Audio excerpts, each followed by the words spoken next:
नमस्कार दोस्तों, मैं सचिन कुमार आपका अपने मास्टरमाइंड बीपीएस में आपका फिर से स्वागत करता हूं। तो चलिए आज बात करते हैं हम रीजनिंग में कैलेंडर की। तो चलिए आज हम कैलेंडर में पढ़ने वाले हैं कि समय किस तरह से निकालते हैं, या फरवरी के कोड, जनवरी के कोड क्या होते हैं, मंथली कोड जानेंगे हम। इसमें दिन निकालना सीखेंगे, तारीख निकालनी सीखेंगे, किसका जन्मदिन कौन से दिन में आता है वो सब निकालना आज हम सीखेंगे। तो चलिए शुरुआत करते हैं। क्या देखिए, यह है हमारे वर्ष।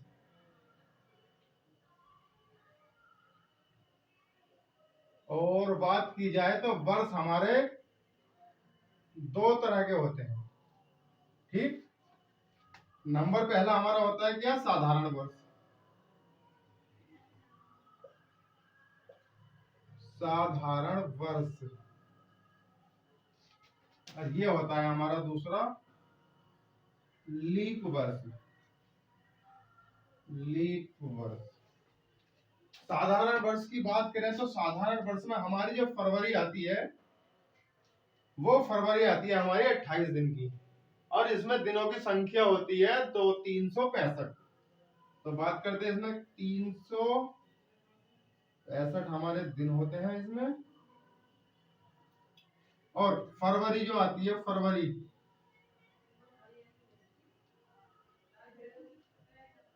फरवरी हमारी आती है कितनी, 28 दिन। 28 दिन की हमारी फरवरी आती है। बात करते हैं लीप वर्ष की, तो लीप वर्ष में हमारे 366 दिन होती है। 366 दिन।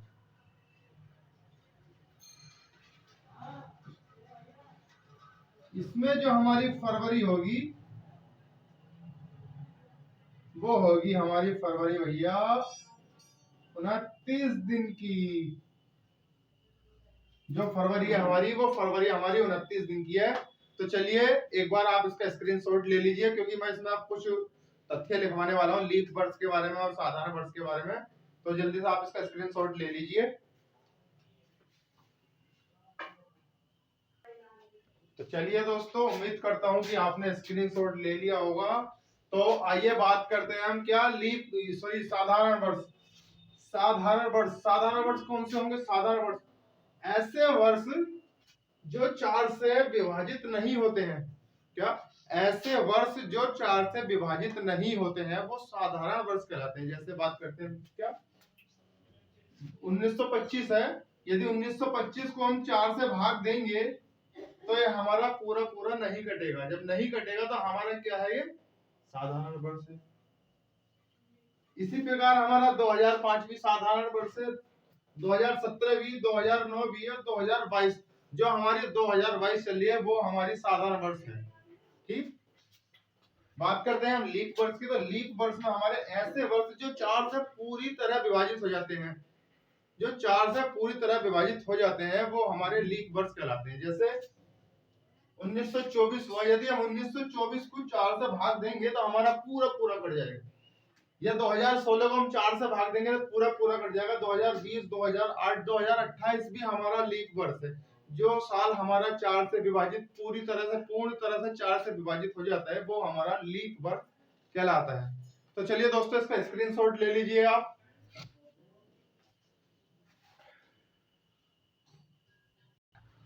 चलिए दोस्तों, आशा करता हूँ कि आपने स्क्रीनशॉट ले लिया होगा। और कुछ हमारे और महत्वपूर्ण तथ्य हैं, तो आइए इनको और समझ लीजिएगा। क्या, शताब्दी वर्ष। शताब्दी वर्ष में क्या है, ऐसे वर्ष जिनके अंत में 2 शून्य आते हैं। ऐसे वर्ष जिनके अंत में 2 शून्य आते हैं। जैसे क्या, जैसे हमारी 400 हुई, 500 हुई, 600, 700, 800, 900, 1000, 1100, 1200, 1300, 1400, क्या क्या है हमारी, ये सब हमारे शताब्दी वर्ष हैं। शताब्दी वर्ष हैं। तो क्या, शताब्दी वर्ष ऐसे हमारे शताब्दी वर्ष कहलाते हैं। लेकिन शताब्दी लीप वर्ष हमारे वही होंगे जो हमारी 400 से विभाजित होंगी। जैसे बात करते हैं 400 को हम सिर्फ 400 से ही भाग देंगे तब हम शताब्दी लीप वर्ष निकाल सकते हैं। या 800 है तो 800 को हम 400 से भाग देकर हम शताब्दी लीप वर्ष निकाल सकते हैं। अन्यथा मतलब कि क्या कहना चाह रहा हूं मैं, मेरी बात सुनिए। ऐसे वर्ष जिनके अंत में 2 शून्य आते हैं शताब्दी लीप वर्ष कहलाते हैं। लेकिन शताब्दी लीप वर्ष वही होता है जो 400 से विभाजित नहीं होता। शताब्दी लीप वर्ष वही होता है, सॉरी, शताब्दी लीप वर्ष वही होता है जो 400 से विभाजित होता है। अर्थात शताब्दी वर्ष के केस में 4 से विभाजित मायने नहीं रखता। बात करते हैं क्या, एग्जाम्पल फॉर हमारा 1800 है, 1800 को हम 400 से भाग देंगे तो ये हमारा 400 से 1800 पूरा पूरा नहीं कटेगा, तो 1800 हमारा क्या है, एक साधारण वर्ष है। 1800 हमारा एक साधारण वर्ष है। और बात करते हैं हम 1600 की, तो 1600 से आप बात करते हैं, इसको काट के देख लेते हैं एक बार। 0 से 0 कटा, 0 से 0 कटा, 400 से 4 कट गया। जी हाँ, ये हमारा शताब्दी लीप वर्ष है। और ये देख लीजिए 2000 भी 400 से कट जाएगा, 4 पंजे 20, तो पूरा पूरा कट गया, तो ये भी 2000 भी हमारा शताब्दी लीप वर्ष है। बात करते हैं हम 1900 की, तो 1900 हमारा साधारण वर्ष है। क्यों? क्योंकि 1900 हमारा 400 से नहीं कट रहा है, तो इसलिए हमारा साधारण वर्ष है। तो चलिए दोस्तों, हम इसी के आधार पर एक क्वेश्चन लेते हैं। क्या क्वेश्चन है हमारा ये, बात करते हैं हम कि 100 वर्षों में 100 वर्षों में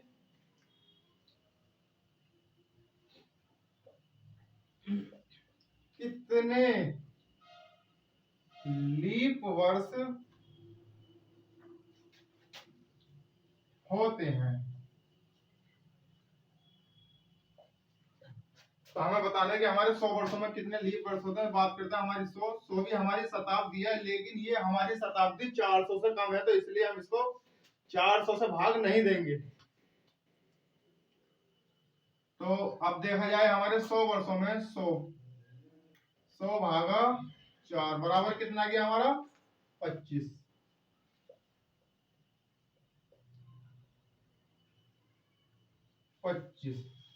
तो क्या हमारे आंसर सही है? नहीं, आंसर हमारा गलत है। तो चलिए सही आंसर हम निकालते हैं। क्या, देखिए बात करिए हमने क्या, जो 400 से शताब्दी वर्ष पूर्णतः कट जाएगा वो हमारा लीप वर्ष कहलाएगा, सॉरी शताब्दी लीप वर्ष कहलाएगा। लेकिन 100 तो हमारा 400 से कम है, तो इसलिए हम 100 को जो है साधारण वर्ष में रखेंगे। साधारण वर्ष में रखने का मतलब क्या है कि 25 में से हम एक और घटा देंगे, तो बराबर क्या आ गया हमारा 24। तो 100 वर्षों में जो हमारे लीप वर्ष होंगे वो हमारे 24 होंगे। बात करते हैं इसी के आधार पर दूसरे क्वेश्चन की।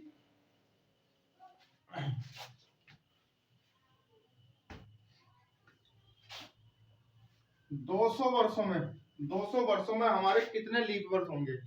तो बात करते हैं चलो 200 वर्षों में, तो 200 वर्षों के हम निकाल लेते हैं लीप वर्ष कितने हैं। 200 भागा 4 बराबर कितना आ गया हमारा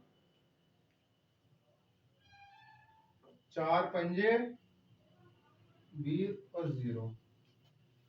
लीप वर्ष हमारे अभी आ गए हैं 50, लेकिन 200 100 और एक 200 मतलब 2 शताब्दी वर्ष है, तो 2 शताब्दी वर्ष ये 400 से कम है, तो इसलिए हम 2 साल और कम कर देंगे। क्यों? क्योंकि 100 की और एक 200 की, तो इस हिसाब से दो हमारे जो है अभी शताब्दी साधारण वर्ष है, तो इसलिए हम इसको जो है 2 घटा देंगे, बराबर 48।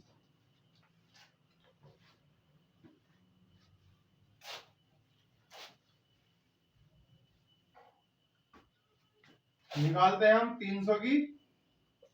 300 वर्षों में हमारे कितने लीप वर्ष होते हैं। तो 300 वर्षों की बात करते हैं हम, तो हमारी होगा 300 तो भाग देंगे हम 4 को, बराबर कितना आ जाएगा हमारा 4 छंग 24 और 4 सत्ते 28। बचा कितना हमारा 2 और 4 सत्ते 28। अब ये हमारे 3 शताब्दी साधारण वर्ष है। जब 3 शताब्दी साधारण वर्ष है तो हम इसमें क्या 3 निकाल देंगे हम 3, तो बराबर हमारे कितना आंसर आ जाएगा।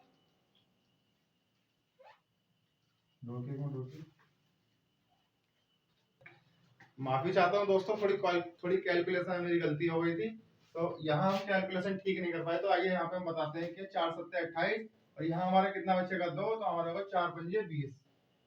4 पंजे 20। अब यहाँ बात करते हैं हम 300, तो 3 हमारे क्या है, ये शताब्दी वर्ष है। जब साधारण शताब्दी वर्ष है तो हम यहाँ से 3 निकाल देंगे, हम 3। तो कितना हो जाएगा हमारा 75 में से 3 गया हमारा, कितना बचा 72।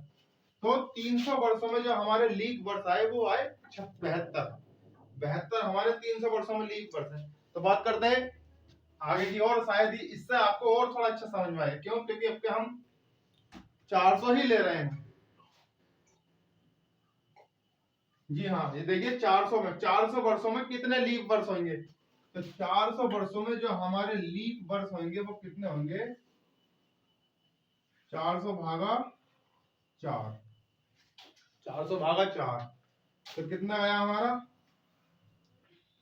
4 एकम 4 और कितना बचा डबल 0, ये 100 वर्ष।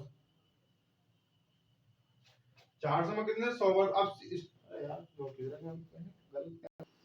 चलिए दोस्तों, थोड़ी सी गलती हो रही है और मैं उसके लिए क्षमा चाहता हूँ। आइए बात करते हैं 400 वर्षों में कितने लीप वर्ष होते हैं। तो 400 की बात करते हैं, हमने 100 वर्षों में हमने कितने लीप वर्ष निकाले थे 24। इसी हिसाब से हमने 200 में निकाले थे कितने 48, और 300 में निकाले थे हमने कितने 72। तो बात करते हैं हम 400 में। तो 400 में निकालने के लिए हम क्या करेंगे, 400 में निकालने के लिए हम 4 गुणा 24, 400 में निकालेंगे हम 4 से भाग दे देंगे, गुणा कर देंगे 24 को। तो 4 चौक 16 का 6, हासिल लगा 1, 4 दूनी 8 और 1 9। ये हमारे 96 लीप वर्ष आए हैं। और 96 लीप वर्ष का मतलब ये है कि जो हमारी 400 है, 400 हमारे क्या है, ये शताब्दी लीप वर्ष है। तो शताब्दी लीप वर्ष है, तो हम इसमें से लीप वर्ष निकाल लेंगे, 400 से भाग देंगे। तो हम यहाँ 400 से भाग दे देंगे, तो 400 से भाग देंगे हमारी 1। तो इस हिसाब से हमारा 96 प्लस 1 बराबर 97, और ये हमारा हो जाएगा आंसर। मतलब कि 400 वर्षों में जो लीप वर्ष है वो हमारे कितने हैं 500 है। अब इसी हिसाब से बात करें, क्या अगला क्वेश्चन हमारा ये बनता है कि 500 वर्षों में कितने लीप वर्ष होते हैं। 500 वर्ष में हमारे कितने लीप वर्ष हैं, तो 100 वर्ष में हमें पता है कितने होते हैं 24, और हमें 400 में पता है 400 हमारे कितने होते हैं 97।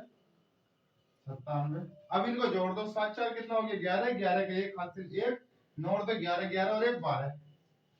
जी हाँ, 500 वर्षों में हमारे जो है 121 लीप वर्ष होंगे। तो आशा करता हूँ कि आपको ये समझ में आया होगा। तो इसी के साथ चलिए आगे बढ़ते। यदि समझ में नहीं आ रहा तो एक बार आप जो है रिवर्स करके देख लीजिएगा, अच्छे से समझ में आ जाएगा।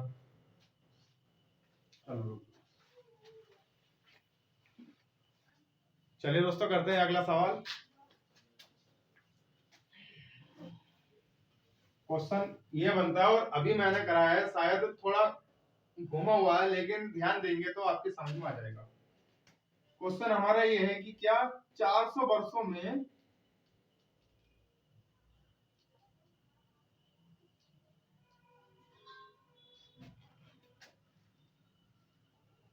उनतीस फरवरी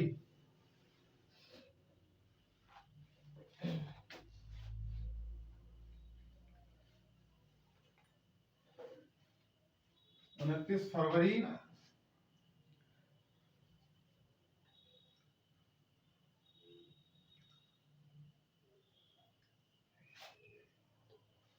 कितनी बार आएगी।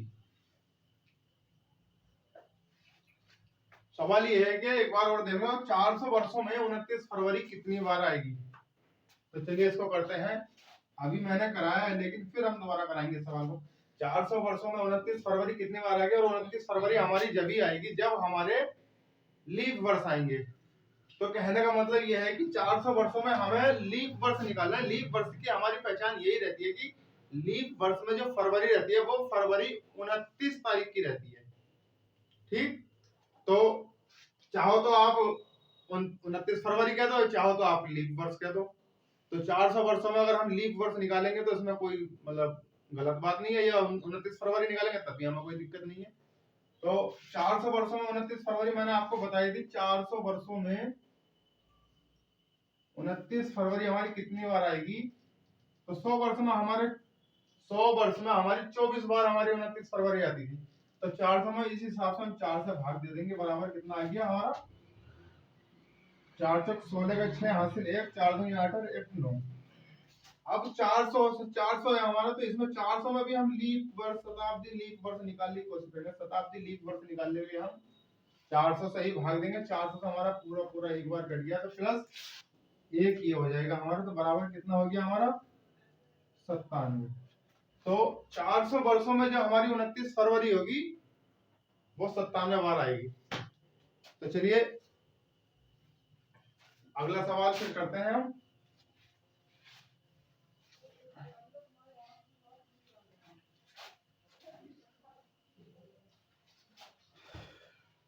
सवाल ये है हमारा, 400 वर्षों में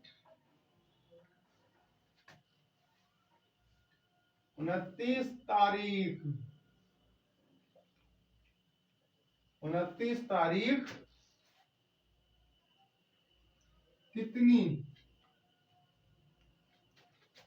कितनी बार आएगी? ये हमारा सवाल है। क्या देखो, पहले वाले सवाल में हो जाएगा कि 400 वर्षों में 29 फरवरी, वहां सिर्फ फरवरी की बात करी थी, लेकिन यहाँ 29 तारीख की बात करी है। तो 29 तारीख तो हर महीने में आती है फरवरी माह को छोड़ के, लेकिन फरवरी माह में भी उसमें आती है जिसमें लीप वर्ष होगा, अन्यथा किसी में नहीं आएगी। तो हम इस सवाल को करते हैं, कैसे करते हैं आइए देखिए। पहले तो हम हर एक साल के फरवरी माह को छोड़ के हम सारे महीने ले लेंगे 400 सालों के। तो 400 सालों के हमने फरवरी माह को छोड़ के गुणा 11 हमने कर दिया। ठीक, 11 करने का मतलब क्या है कि हम 11 से गुणा कर देंगे, तो 11 0 0 11 0 0 11 चौक 44। तो फरवरी माह को छोड़कर 4400, तो हमारी क्या बोलते हैं कि 400 वर्षों में 29 फरवरी 44 बारी आ गई है। और अब निकालते हैं इसमें 29 फरवरी निकालने का मतलब क्या है? लीप वर्ष। तभी मैंने आपको बताया 400 वर्षों में जो लीप वर्ष होते हैं हमारे वो कितने होते हैं? 97। तो 29 फरवरी हम इसमें 97 और जोड़ देंगे, प्लस 7 0 0 9 0 9 और 44। तो इस हिसाब से देखा जाए तो हमारी 400 वर्षों में जो 29 तारीख आएगी वो 4497 बार हमारी 29 तारीख आएगी। तो आशा करता हूं कि आपके समझ में आया। नहीं समझ में आया होगा तो एक बार फिर से रिवर्स होके देख लीजिएगा।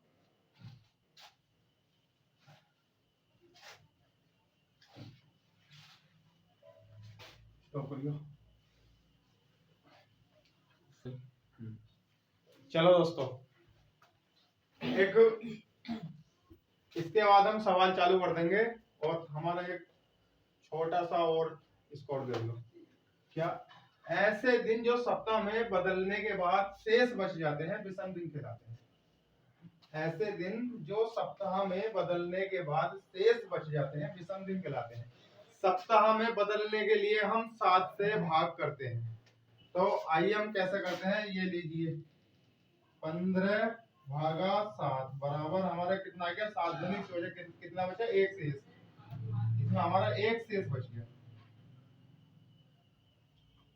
अब हमने ले लिया है 20 में हम 20 में हम 7 निकालेंगे तो हमारे 20 में कितने सप्ताह बैठ रहे हैं? सप्ताह हमारे 2 बैठ रहे हैं, 7 दूनी 14 सप्ताह हमारे 2 बैठ रहे हैं, 7 दूनी 14 और शेष दिन हमारे कितने बचे? 6। तो हमारे 6 शेष दिन आ गए।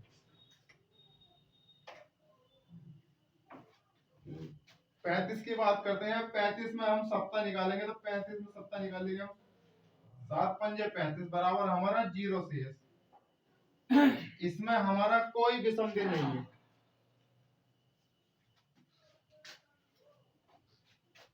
तो चलिए इसी के आधार पर एक सवाल करते हैं।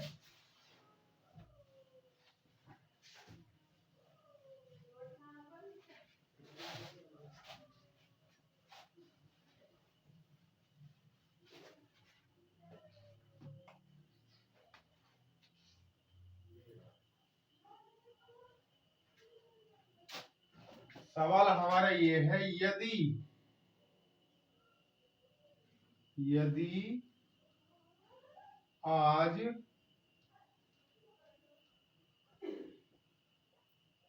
सोमवार है तो 365 दिन बाद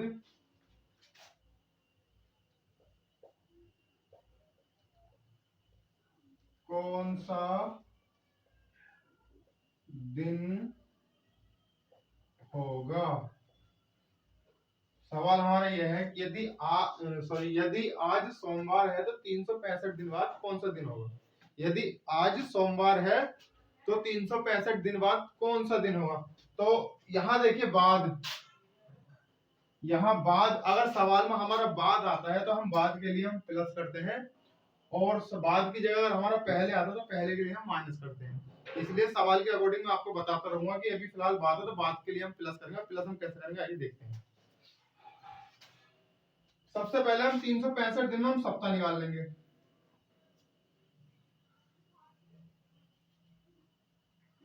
तीन सौ पैंसठ दिन में हम सबसे पहले हम निकालेंगे सप्ताह। हमारे सप्ताह कितने बैठ रहे हैं, सप्ताह हमारे बैठ रहे हैं कितने, 7 पंजे 35, 7 पंजे 35 बचा कितना 1 और 7 दूनी 14 बराबर हमारा एक शेष बचा, एक हमारा शेष बचा। देखिए 365 दिन में हमारे 52 तो सप्ताह बैठ रहे हैं। 52 सप्ताह का मतलब ये है कि सप्ताह से हमें कोई मतलब नहीं, हमें मतलब है शेष दिन से। तो हमारा जो एक हमारा विषम दिन आया तो यदि हमारा बाद है तो बाद में हम एक क्या कर देंगे, हम प्लस कर देंगे। प्लस के लिए मैंने पहले हमने बता ही दिया है, तो एक हम प्लस कर देंगे तो हमारे क्या है, सोमवार है। सोमवार प्लस एक बराबर क्या हुआ हमारा, मंगलवार। और यही हमारा आंसर है। तो चलिए आप इसका स्क्रीनशॉट ले लीजिए एक बार।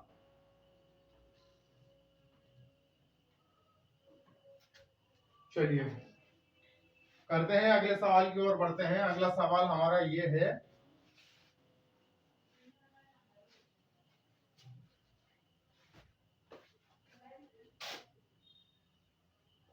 यदि आज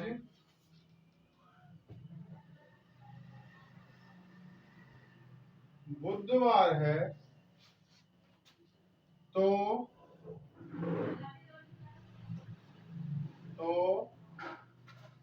566 दिन बाद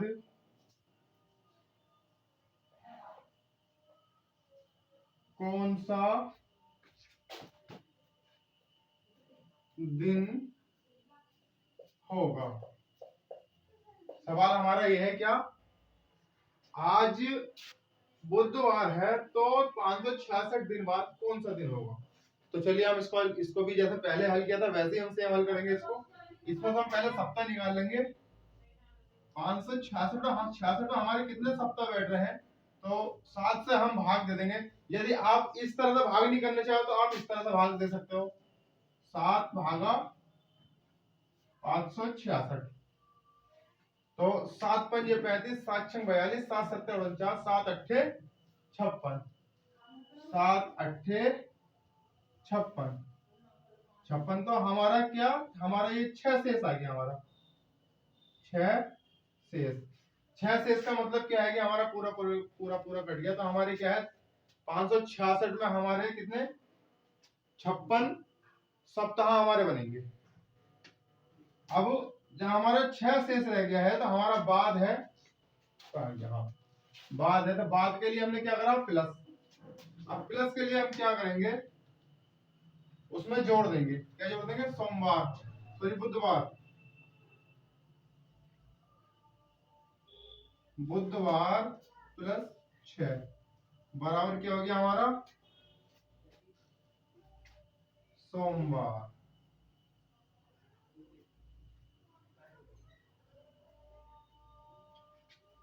बुध में यदि हम 6 जोड़ेंगे तो हमारा सोमवार आ जाएगा।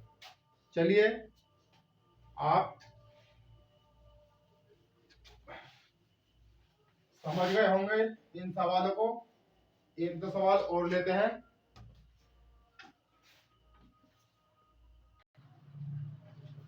चलिए दोस्तों, तो दोस्तों हमने इससे पहले जो सवाल कराया था उसमें हमारी कैलकुलेशन में थोड़ी गलती हो गई। गलती हमारी ये होगी क्या, हमारे 566 दिन थे। 566 और यदि हम 7 से भाग देंगे तो हमारा 7 से भाग देने का मतलब 7 अट्ठे 56, हमारा बराबर कितना 6 शेष आ गया। 6 शेष, 6 शेष हमारा, जब हमने बताया था कि आज बुधवार है,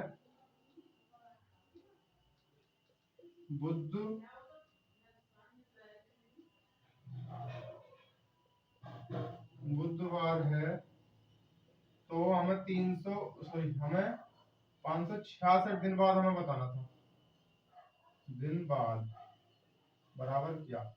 तो हमारा जब 6 शेष आया तो अब बुध में को हम बुधवार में को हम प्लस करेंगे हम 6, तो हमारा मंगल आएगा। तो दोस्तों विषम दिन गिनने हमारी गलती हो गई।